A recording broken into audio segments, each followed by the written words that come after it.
Persian ഉൾക്കടലിനും Oman ഉൾക്കടലിനും ഇടയിൽ സ്ഥിതിചെയ്യുന്ന ഏത് കടലിടുക്കാണ് ഇറാൻ അടച്ചത്? ഹോർമൂസ് കടലിടുക്ക്.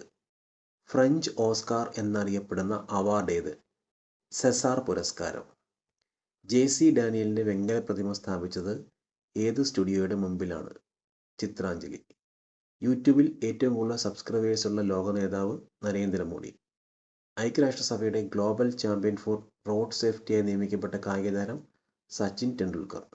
ആറ്റുകാൽ പൊങ്കാല ലോകത്തെ ഏറ്റവും വലിയ വനിതാ ഉത്സവ ഒത്തുചേരലായി ഗിന്നസ് ബുക്ക് ഓഫ് വേൾഡ് റെക്കോർഡ്സിൽ ഉൾപ്പെടുത്താൻ സഹായിച്ച വിദേശ വനിത ഡയാന ജാനറ്റ്.